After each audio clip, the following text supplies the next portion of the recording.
আচ্ছা বলেন তো, আমরা কি করে বুঝবো যে আল্লাহ তাআলা আমাদেরকে ভালোবাসেন?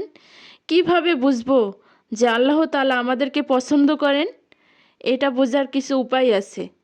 আপনি জাস্ট দেখুন যে আপনি নিজেকে কোন কাজে ব্যস্ত রেখেছেন।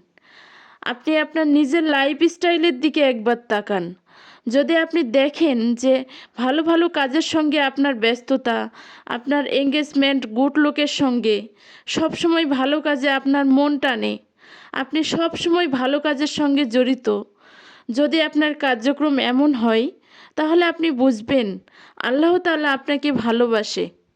অপরদিকে যদি আপনি দেখেন যত আকাম কুকাম অপকর্ম আছে, ওই কাজে আপনি আছেন, যেই কাজে আল্লাহর ক্রোধ আছে, আল্লাহর অসন্তুষ্টি আছে, আল্লাহর বিরোধিতামূলক সকল কার্যক্রমের সঙ্গে আপনি জড়িত এবং